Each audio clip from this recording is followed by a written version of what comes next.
Jean chapitre 11, et je vous propose de relire les 16 premiers versets.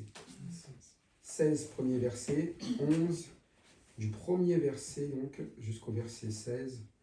On peut lire un verset chacun, on fera le tour comme ça.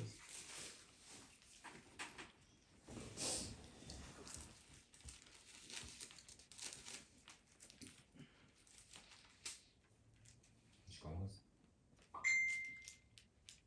Vas-y, alors on fait le tour comme ça. Fais dans ce sens. Vas-y Bernard, alors. On fait le tour comme ça, de Bernard, sans se contraire de lui du monde. Il y avait un homme malade, Lazare de Béthanie, village de Marie et de Marthe, sa sœur.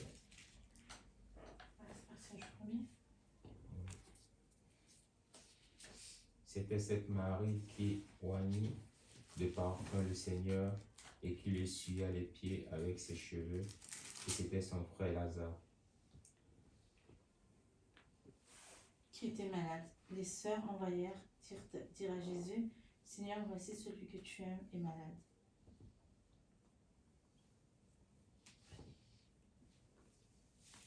À cette nouvelle, Jésus dit, cette maladie n'aboutira pas à la mort, mais servira à la gloire de Dieu, afin qu'à travers elle, la gloire du Fils de Dieu soit révélée. C'est 5. Or, Jésus aimait Marthe et sa sœur et Lazare.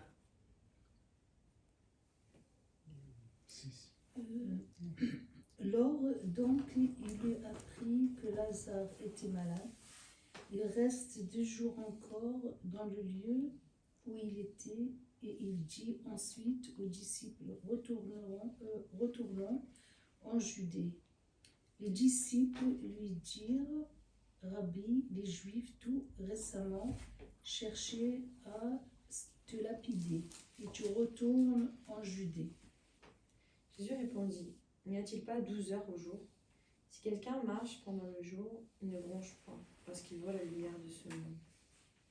Mais si quelqu'un marche pendant la nuit, il bronche parce que la lumière n'est pas en lui. Après ces paroles, il leur dit, Lazare, notre ami, dort, mais je vais le réveiller. Les disciples lui dirent, Seigneur, s'il dort, il sera guéri. Jésus avait parlé de sa mort, mais ils crurent qu'il parlait de l'assoupissement du sommeil. Alors Jésus leur dit ouvertement, Lazare est mort.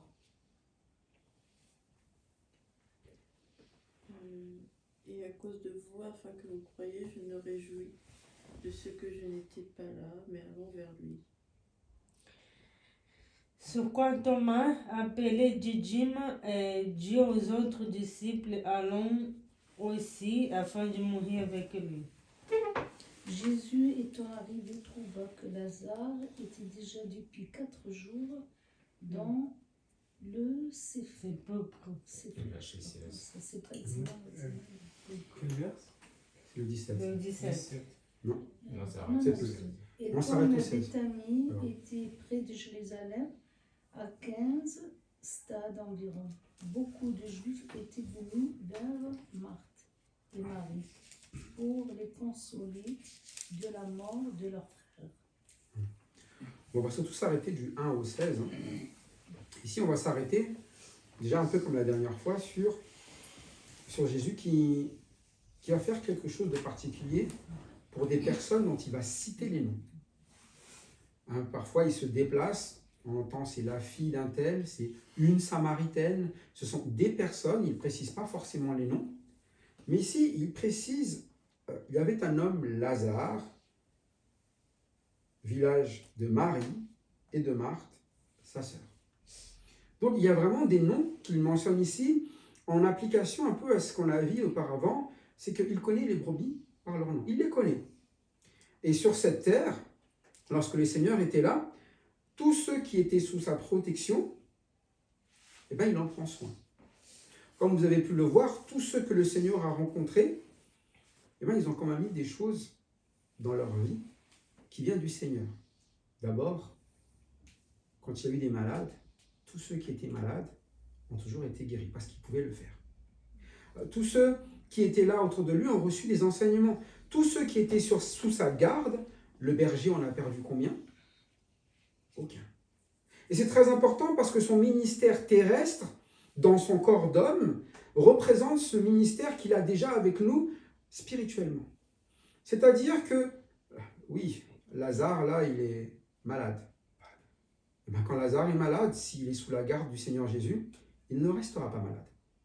Mais sur cette terre. Et vous savez que Lazare va un jour mourir là, mais un jour il va encore mourir. Quand le Seigneur repartira, il mourra. Mais c'est aussi pour nous de comprendre que c'est que le bon berger. Le bon berger, quand il se trouve au milieu des brebis, il ne laisse aucune brebis s'égarer. Et c'est pour ça qu'aujourd'hui, on peut avoir une pleine confiance. Il ne nous a pas simplement envoyé sa présence physique à un endroit précis, c'est-à-dire à Jérusalem. Tous ceux qui ont cru en son nom ont l'esprit de Christ. Et il prend garde à chacun, mais si Jésus physique a gardé physiquement tous ceux qui étaient avec lui, Jésus spirituellement garde spirituellement tous ceux qui sont avec lui. Aucun ne se perdra. Pour quelle raison? Eh bien parce qu'il est le bon berger. Et ici, quand on a vu dans Jean, Jean 11, il s'occupait de Lazare, Marie, Marthe, mais dans le passage qu'on vient de lire, pas seulement. Il s'est occupé aussi de ses disciples et de Thomas. Et souvent on se dit, mais bon, le centre de l'histoire, là quand même, c'est Lazare. C'est Lazare qui est malade. Donc tout le monde est concentré sur, il faut que Lazare soit guéri. Et on s'est dit, on se met tout en œuvre, tous pour qui? Pour Lazare. Et c'est vrai que le Seigneur va guérir Lazare. Mais on va voir dans ce passage, c'est que chacune des brebis va recevoir quelque chose. Marie, Marthe, et ici dans ce passage, eh bien, on voit que le Seigneur veut donner quelque chose à ses disciples. Il va expliquer quelque chose qu'on va retenir. Verset 15, Lazare est mort, il vient d'annoncer, et qu'est-ce qu'il dit au verset 15? Et à cause de vous, afin que vous croyiez, je me réjouis de ce que je n'étais pas là, mais à l'envers lui. Il est en train de dire quoi? C'est à cause de qui? À cause de vous. Vous qui? Les disciples. Il se réjouit de quoi? De son absence. De la mort de... De son absence. Mais de son absence vis-à-vis de qui? Lazare. Et donc Lazare est quoi maintenant? C'est pas sympa ça. Il est mort. Comment est-ce que tu peux te réjouir qu'il soit mort? Parfois c'est notre question. Hein. Il y a des situations dans la vie, je dis mais pourquoi le Seigneur laisse faire ça? Vous ne posez jamais des questions, pourquoi le Seigneur laisse faire? Lazare est mort.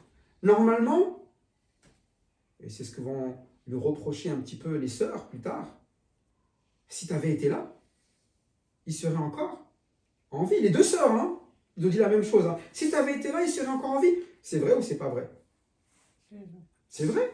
Il le savait.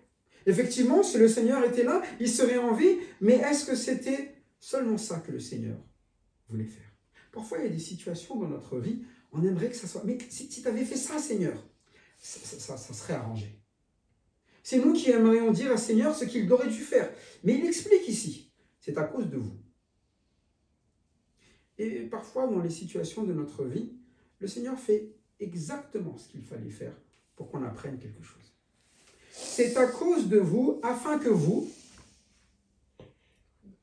Il parle à ses disciples. Apparemment, ses disciples doivent apprendre à quoi? À croire. On se dit, oh, c'est les disciples.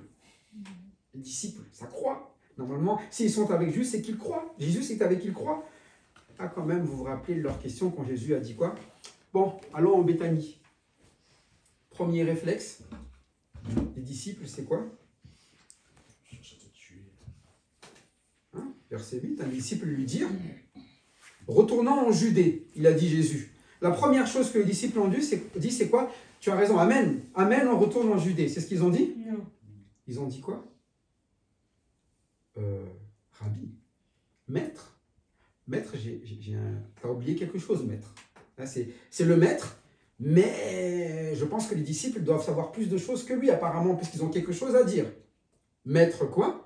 Les Juifs tout récemment cherchaient à te lapider et tu retournes en Judée. Maître, tu n'es pas très raisonnable. Maître, tu n'es pas très malin, pas très intelligent, c'est pas bon. Et parfois, c'est un petit peu cela. Dieu nous donne une situation et on n'a pas envie d'y aller et on dit, Seigneur, c'est pas le bon choix.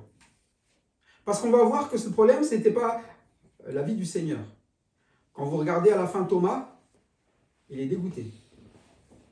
Dans le verset 16. Qu'est-ce qu'il dit Thomas? Allons mourir avec eux. Ouais, il y a Lazare, il est mort.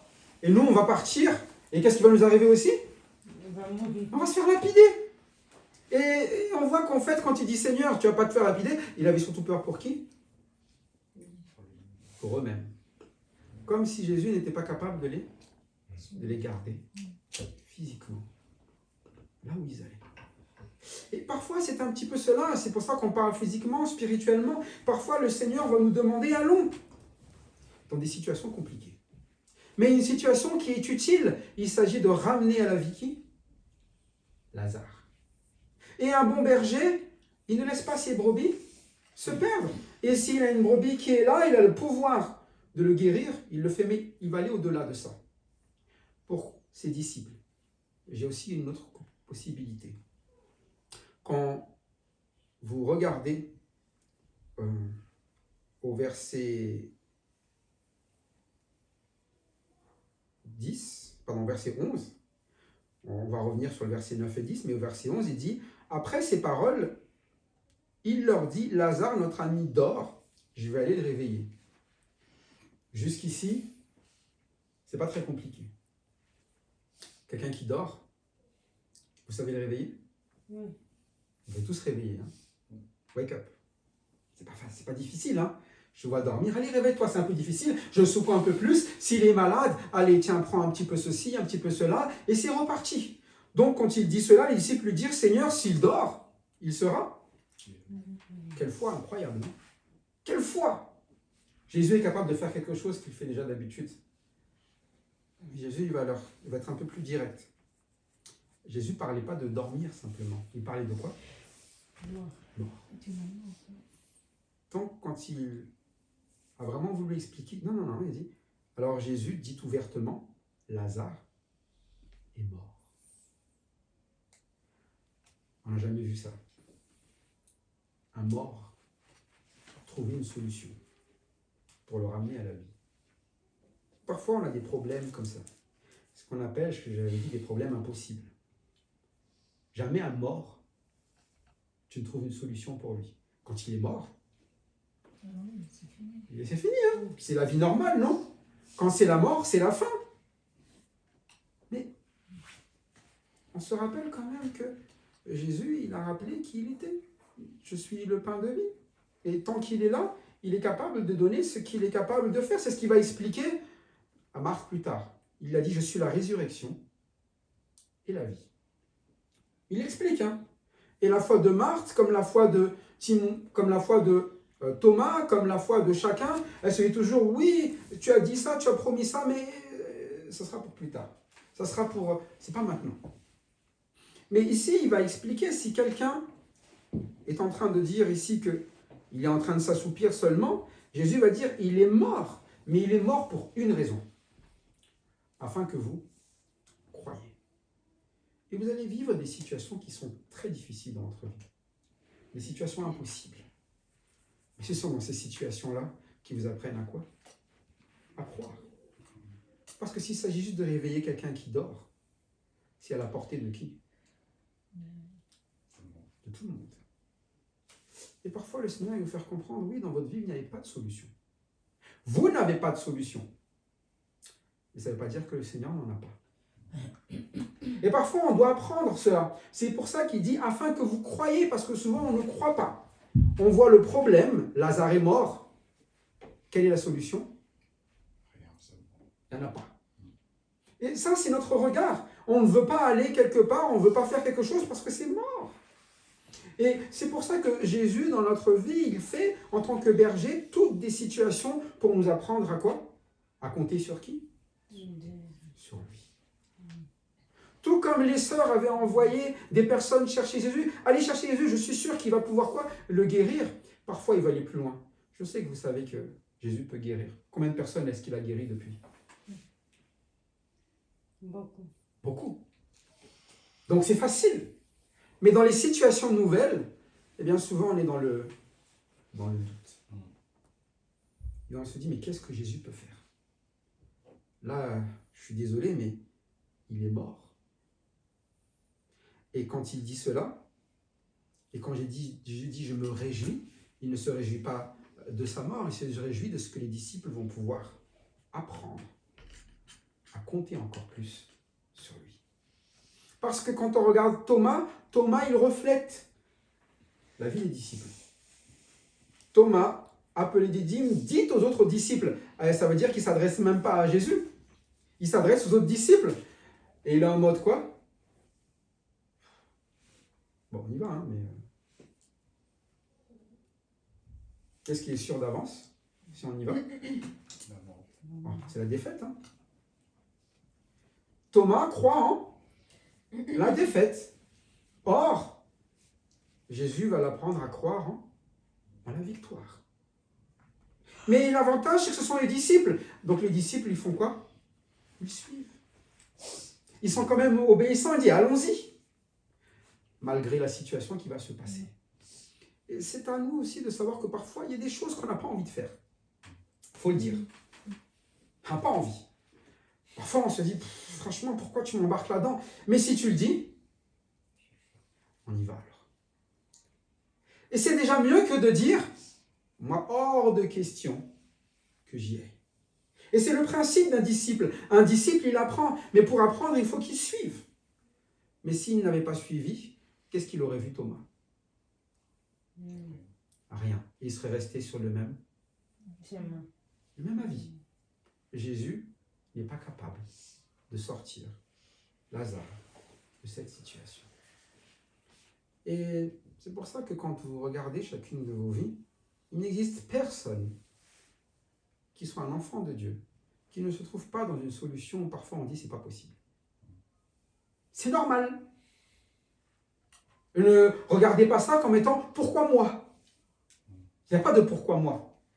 Mais posez-vous la question « que veux-tu que j'apprenne ?» Parce qu'il y a quelque chose à apprendre. Il y a quelque chose qui veut nous donner. Il y a quelque chose qui veut nous montrer. C'est que vous croyez.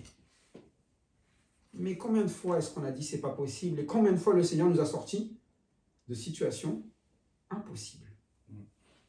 Et à chaque fois derrière, on est quand même toujours un peu comme les disciples. Bah vas-y, on va mourir encore. Vas-y, on va encore. Voici encore ce qui va se passer. Vas-y, mais le principe du disciple, c'est de suivre. Et c'est pour ça que Jésus-Christ est le bon berger. Le principe de brebis, c'est juste de suivre le berger. En écoutant sa voix. Il explique où est-ce qu'on va. On va où? On va en Judée. C'est la mort. Et mais vous êtes des brebis. Et les brebis suivent. Mais le berger donne sa vie pour ses brebis. Il ne prend pas la vie de ses brebis. Si vous le croyez vraiment, vous suivez. Si vous pensez qu'il prend votre vie, c'est que vous pensez que c'est un quoi? Un brigand, un voleur, un loup. Mais vous le savez bien, c'est le bon berger. Vous l'avez vu comment il a pris soin de vous. Vous avez vu, eh bien, c'est le cas de Lazare, Marthe, Marie. S'ils sont appelés Jésus parce que Lazare est malade, c'est parce qu'ils savent que ce qu'il va faire est toujours quoi? Bon. Si vous priez, c'est que vous savez qu'il est bon. Si vous êtes là en train de vous adresser à lui quand ça ne va pas, c'est que vous savez qu'il est bon. Mais il faut croire qu'il va faire donc ce qui est bon, même si ce n'est pas ce que vous pensiez. Et c'est important. Parce que vous risquez de ne pas voir ce qui est bon et sa bonté si vous ne partez pas là où il vous demande. Souvent, quand on voit un danger, eh bien, on donne l'exemple ici. Les disciples, quand ils disent « ils cherchent à te lapider » et tu retournes en Judée, le premier réflexe, c'est ce qu'on pense être le meilleur, c'est de sauver notre peau. de ne pas risquer notre vie. De se dire, si je m'en vais de là, je serai quoi? Sauvé. Mais c'est pas pour rien que la Bible nous enseigne celui qui veut garder sa vie, la perdra. Et celui qui la perdra pour moi, la sauvera. C'est-à-dire qu'il sera capable de laisser sa vie de côté pour dire, si le Seigneur veut, j'y vais. Et là, vous allez voir ce qu'il y a à gagner. Mais si vous fuyez de la Judée, s'ils n'y vont pas, eh bien, c'est ce qui va arriver à un moment donné par le fils de la perdition. Et jusque-là, il a suivi, à un moment donné, il va dire, j'abandonne. Mais il n'aurait même pas vu Jésus-Christ, l'œuvre à sa croix. Il va mourir avant. Donc, il ne va même pas comprendre. Alors que c'était un disciple. Il aura tout vu. Il aura tout partagé. Il aura partagé ce qui s'est passé avec Lazare. Il aura partagé, parce qu'il est là, hein. Ce sont les disciples, hein. Ça veut dire que Judas, il est là. Et il va voir tout ce qui va se passer, et malgré tout ce qu'il va voir, il ne va pas croire. C'est pour ça qu'il dit de ses disciples, afin que vous croyiez. Croire, ce n'est pas juste de se dire, je sais comment il s'appelle, je sais que c'est le Messie, je sais que... Croire, c'est quand la voix du berger t'appelle, tu suis. Si c'est le pain de vie, tu t'en nourris. Et si il est la lumière du monde, tu restes à ses côtés. Et c'était le problème de ceux qui ne comprenaient pas. Dis-nous qui tu es. Quand disaient les juifs pharisiens, mais ils ne pouvaient jamais le savoir tant qu'ils ne faisaient pas quoi? Tant qu'ils ne suivaient pas. Tant que ce n'était pas des brebis, tant que ce n'est pas des bergers. Comme nous, le jour où on a accepté le Seigneur, on l'a compris. Très étonnant, hein? Auparavant, on ne comprenait pas, quoi. Jésus, ça fait des années que j'entends parler, je sais, qu'est-ce qu'il peut faire? Le jour où j'ai accepté le Seigneur, c'est après que c'est tellement clair. Tout ce qu'il fait. Mais c'est pour ça qu'il y a ce côté d'appeler toujours à l'obéissance. C'était vrai le premier jour, pourquoi ça changerait après? Vous voulez comprendre la parole de Dieu, mais vous ne voulez pas suivre la parole de Dieu, donc vous ne croyez pas, vous ne comprendrez pas. Et on restera toujours au même endroit, jusqu'à ce que vous acceptiez d'aller en Judée. Et parfois, c'est ça. C'est pour ça que c'est le bon berger. Et il le dit à cause de vous, afin que vous croyiez. Je me réjouis de ce que je n'étais pas là. Pas parce qu'il n'aime pas Lazare. Il aime Lazare, mais parce qu'il n'aime pas que Lazare. Il aime Lazare et toutes ses brebis. Et Lazare va être utile pour exhorter toutes les brebis. Les souffrances de Lazare, les afflictions de Lazare vont permettre de faire monter la foi de tous les disciples. Et c'est pour ça que lorsque vous acceptez aussi ce que le Seigneur vous réserve, là je parlais de Thomas, mais on va parler de Lazare. Lazare, ce qu'il va vivre, va permettre à ce que Marie, Marthe, les disciples puissent grandir dans quoi? Dans leur foi. Et c'est vrai que quand on pense des afflictions, quand même la première personne à qui on pense, c'est à nous. Mais supporter les afflictions, ce n'est pas vain. Quand vous traversez des afflictions, quand vous voyez le Seigneur vous sortir de là, vous savez quoi? Les autres, ils se remettent à dire quoi? Incroyable. Et les autres commencent à... Ah oui, le Seigneur est capable de... Et c'est parti pour les autres aussi. Et c'est ça aussi dans la communion fraternelle, tout ce que vous allez amener comme victoire, vous l'amenez non seulement pour vous, mais pour tous ceux qui sont avec vous. Et c'est pour ça qu'il explique, hein, c'est à cause de vous. De vous. De vous. Pas que de Lazare. Et on va voir, chacune des brebis connaît leur nom, et chacune des brebis, ils ont un besoin. Le besoin des disciples, c'était de grandir. Encore. Grandir dans quoi? Dans leur foi, afin que vous croyiez. Ils croyaient déjà, hein. Ils savaient déjà qui était Jésus. Ils savaient qu'il pouvait guérir, sauver, et Marthe et Marie le savaient. Mais il peut encore faire plus que ça. Et plus vous grandirez avec le Seigneur, plus il va vous montrer qu'il est capable de faire plus que ce que vous saviez déjà. C'est pour ça qu'il ne faut jamais s'étonner que les épreuves sont de plus en plus difficiles. C'est pas possible que ça devienne plus facile. Hein. C'est pas possible. Quand on grandit, les choses deviennent toujours plus quoi? C'est vrai dans la vie de tous les jours. Quand vous regardez un enfant, moi j'ai du mal, j'ai pas de patience pour apprendre les mathématiques à ma fille. Parce que je les connais bien. Et quand je la vois, elle ne les comprend pas. Un truc simple. Mais pourquoi elle ne comprend pas ça? Mais c'est normal, non? J'ai fait combien d'années à l'école et elle en a fait combien? J'ai vécu combien de fois des exercices? Combien de fois ces calculs-là, je les ai faits dans ma vie? Combien de fois je les ai vus? C'est pas une épreuve pour moi. Et pour elle, c'est une épreuve. Et c'est ça, les souffrances, c'est pareil dans un entraînement. Dans un entraînement, un enfant qui apprend à marcher, c'est difficile. Il est là en train de marcher, il se lève, il tombe, il se lève, il tombe, il se cogne, tout. Mais vous n'allez pas dire arrête de marcher parce que tu vas tomber. Il marche. Mais quand vous êtes un sportif de haut niveau, vous n'êtes pas là en train de vous entraîner à vous lever pour marcher. Et vous êtes en train de souffrir pour avoir des muscles bien dessinés, bien tracés, bien tout ça. Mais ça a commencé par apprendre à quoi?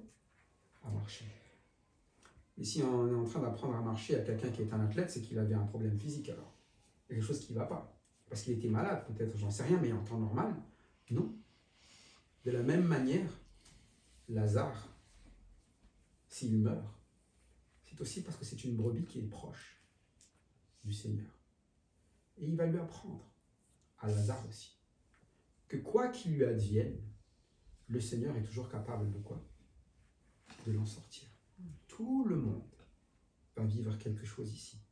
Et il l'explique, il a commencé par l'enseigner. Moi je termine par l'enseignement, et il a commencé lui par l'enseignement. L'enseignement chapitre 11, versets 9 et 10, il va l'expliquer avant de faire tout ça. Il dit, lorsqu'ils lui disent que tu vas être lapidé, il dit, Jésus répondit, n'y a-t-il pas 12 heures au jour? Si quelqu'un marche pendant le jour, il ne bronche pas ou il ne trébuche pas, parce qu'il voit la lumière de ce monde. Mais si quelqu'un marche pendant la nuit, il bronche ou il trébuche, parce que la lumière n'est pas en lui. Il y a un problème à régler. Il est en train d'enseigner. Quel est le moment où vous pouvez marcher sans problème? Il explique que c'est pendant la journée. La journée, alors quand il dit 12 heures, c'est les 12 heures de la journée, du lever du soleil jusqu'au coucher. C'est ce qu'on appelle une journée, quand il parle ici 12 heures. Et donc, vous ne marchez pas la nuit, vous marchez le jour. Et ici, il y a des disciples, et ils doivent apprendre à marcher. Mais on apprend quand? Quand il y a? Il dit quoi, hein? Il ne trébuche pas, je préfère le mot trébucher parce que broncher, ça fait dans l'autre sens, parce qu'il voit la lumière de quoi? De qui est la lumière de ce monde? C'est Jésus. Et Jésus, il est encore là pour un temps. Pour un temps, il marche encore. Pour un temps, il est sur cette terre. Et ça représente pour lui 12 heures. Ça dure une journée. Une journée, si vous avez Jésus avec vous, vous faites quoi? On se reverra ce soir. Hein. Là, j'ai encore un truc à faire. Non, là, ça, je fais pas. Vous profitez de chaque instant. Pourquoi? Pour être dans sa lumière et pour ne pas trébucher. Pour apprendre à marcher. Pour savoir quoi faire, où aller. Et mais regardez ses disciples. Quand Jésus est là, ils sont toujours où? Avec lui. Tant qu'il est là.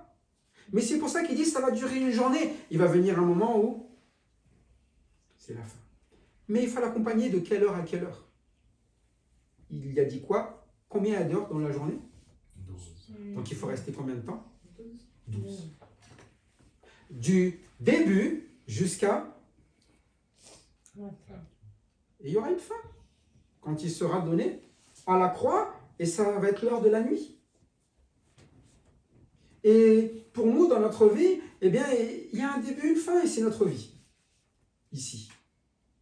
Et parfois, nous sommes là en train de retarder les choses en disant, c'est bon, j'ai un peu... Alors, je mets de côté un peu ce que le Seigneur me dit, mais ça se vit pendant les 12 heures. Ça se vit tout le temps de la journée. Tout le temps, il est en train de quoi? Si quelqu'un...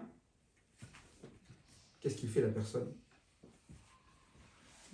Il marche. Tant que vous marchez. Il faut rester où? dans la lumière. Si vous attendez la nuit pour marcher, c'est déjà trop tard. C'est plus le moment. C'est plus tard. Vous ne savez pas quand les jours vont finir. Plus tard. Plus tard. Et là, il s'adresse à ses disciples. Il leur dit ça, parce qu'à un moment donné, là, il commence à hésiter pour le suivre en Judée. Presque, peut-être, tu as envie de dire, bah, vas-y toi, et tu reviendras après. Mais il n'est pas là la question. Qu'est-ce qu'il a dit? Retournons. Il n'a pas dit, je vais retourner. Retournons. Venez. Pendant tous les 12 heures, vous allez rester donc avec moi. Vous allez vivre avec moi pour pouvoir avoir confiance et croire en moi parce que je suis le bon berger et aucun de vous ne va. Est-ce qu'il y en a un qui est mort en revenant en Judée après? Il y en a un qui est mort pendant que Jésus était sur terre? Un seul. Mais c'est le Fils. Il s'est suicidé. Mais parce qu'il n'a pas cru. Mais sinon, toutes les autres brebis qui ont suivi jusqu'au bout, ils sont tous restés quoi? En vie. C'est physiquement. De la même manière, lorsque vous suivez le Seigneur, lorsque vous suivez sa parole, ne vous dites pas que le Seigneur va vous emmener à une perte, à une défaite. Tant que c'est le jour, tant que vous marchez, eh bien on a la parole de Dieu qui nous dirige. Et qui nous dirige de sa lumière. Tant que cette lumière, elle est là, profitez-en. Elle sera toujours là jusqu'à notre départ, mais profitez-en. Vivez-la pleinement, à chaque instant, chaque moment, parce que sinon, vous allez toujours constater que le Seigneur n'est pas ce qu'il dit. Et vous allez penser qu'il ramène dans la défaite. Mais quand vous suivez jusqu'au bout, vous allez de doute vers quoi? Vers de l'assurance. On verra après, mais lorsqu'il va arriver, que Lazare va ressusciter, ça va vraiment être quelque chose qui va changer. Et c'est des choses qui vont les rappeler dans leur vie des choses plus tard. La résurrection de Lazare, ça va être encore rementionné dans un autre chapitre. Et on a ce côté où, si vous croyez que Jésus est le bon berger, ne soyez jamais en doute. Et surtout, restez à côté. Vous ne le suivez pas simplement quand vous pensez que l'herbe derrière est verte. Vous le suivez parce que vous savez qu'il vous emmène toujours vers pâturage. Vous voyez? Sinon, parfois, les brebis, on est là. Qu'est-ce qu'il y a devant? Oh, j'y vais pas. Mais vous ne suivez pas le vers pâturage, vous suivez le berger. Et vous dites, peu importe, ok, ça a l'air compliqué, mais il ne va jamais m'emmener vers quelque chose qui va me détruire. Il m'amène vers quelque chose qui m'amène à grandir. Et si vous croyez cela, c'est ce qu'on appelle la foi. Et vous savez que Thomas, c'était quand même quelque chose qui est une grande difficulté. Souvent, Thomas, il est vécu pour référence pour ça. Thomas, il ne croit que quoi? Toujours que ce qu'il voit. C'est ce qu'on dit toujours, hein? Et vous savez qu'il a besoin vraiment de comprendre. C'est pour ça que Jésus... Eh oui, c'est pour ça que Jésus aime ses brebis. Il ne va pas laisser Thomas comme ça. Il va enseigner Thomas à chaque fois. Thomas, arrête de douter, arrête ton pessimisme, arrête de croire cela. À chaque fois que je dis quelque chose, je le fais. Si je dis retournons en Judée, c'est que c'est la bonne chose à faire. Et nous avons besoin de cela. Parfois, on est comme Thomas. Hein. Oui, mais... Heureux ceux qui voient sans avoir, qui croient sans avoir vu. Exactement. Et du coup, pendant tout le temps où Thomas sera sur la route, dans quel état sera Thomas? Mal. Hein? Pendant tout le temps jusqu'en Béthanie, il va être comment Thomas? Il va être là. C'est la joie. Je suis le Seigneur. Ah non, il va être comment? On va mourir. On va mourir. On va mourir. On va mourir. Et c'est ça le problème. C'est qu'au final, vous verrez qu'il y aura la victoire. Mais comment vous allez vivre jusque là-bas? C'est toujours c'est vous qui allez être mal. Hein? C'est vous qui n'allez pas être heureux. Hein? Heureux ceux qui croient sans voir. Mais parfois, c'est ça. On est malheureux sur cette terre jusqu'au retour du Seigneur. Je dis, mais ça, je le verrai quand le Seigneur reviendra. Pour le moment, la vie, elle est moche. Elle est nulle. Pourquoi le Seigneur me demande de vivre ça, d'être ici avec ces gens, lui, papa, ça a l'air de quelqu'un heureux. Oui. Mais ici, il nous a placés là où nous sommes. On verra ça dimanche. Hein. Mais s'il nous a placés là où nous sommes, c'est que c'est toujours le bon endroit. Et c'est là où il nous voulait. Pour montrer quoi? Non seulement à nous qu'on peut grandir dans la foi, mais aux autres qui vont voir. Incroyable. Malgré ces situations, malgré ce qu'il vit, malgré tout cela, le Seigneur l'en a délivré. Le Seigneur est donc, il est grand, il est merveilleux. C'est un bon berger. Et souvent, c'est ça qui manque à notre témoignage. Vous savez, on veut dire aux gens, Jésus est le sauveur. Mais parfois, dans notre vie même, on croit qu'il nous emmène pas dans le salut. Et c'est le sauveur. À partir du moment où vous le savez, combien même la mort vient, la mort n'est même pas une défaite.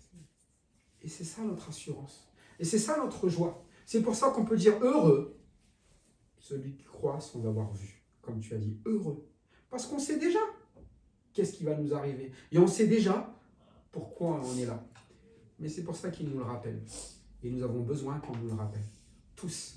On n'est pas différents de Thomas. Ce que j'aime bien quand il reprend les disciples, c'est que je me dis, quand tu regardes leur vie après, c'est qu'ils passent tous par ça.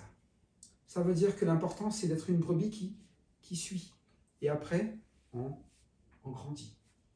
Mais personne ne devient une super brebis depuis le début. Si Thomas n'était pas comme ça, et si Pierre, si tous les disciples ont eu ces difficultés, ont eu ces discussions, eh bien, ça veut dire que nous passerons par là. Mais si on suit, nous verrons ce que le Seigneur fait. Et c'est pour ça que, eh bien, la seule gloire est à rendre seulement au Seigneur, qui sait toujours nous amener au bon endroit, nous dire ce qu'il y a de bon à faire. Et le Seigneur Jésus-Christ est le bon berger. Il prend soin de ses brebis, il donne sa vie pour ses brebis, même si parfois les brebis râlent, eh bien lui, il reste toujours attentionné à prendre soin de nous, comme il le fait avec Lazare, Marthe, Marie, qu'il appelle ceux que Jésus aimait. Si vous êtes des bien-aimés, hein, vous avez ce nom dans la Bible, hein, des bien-aimés, c'est des personnes que Dieu aime vraiment bien. Eh bien, vous allez vivre la vie d'un bien-aimé, des personnes qui sont prises soin par Jésus-Christ. Voilà pourquoi, eh bien, je vous encourage toujours à persévérer lors des afflictions, non pas à cause de nous, de vous, mais à cause de ce que le Seigneur va pouvoir faire et faire dans votre vie pour restaurer parfois les doutes que nous avons en foi en lui. Alors à lui seul la gloire et que nous puissions voir sa victoire, tout simplement. Amen. Amen. Amen.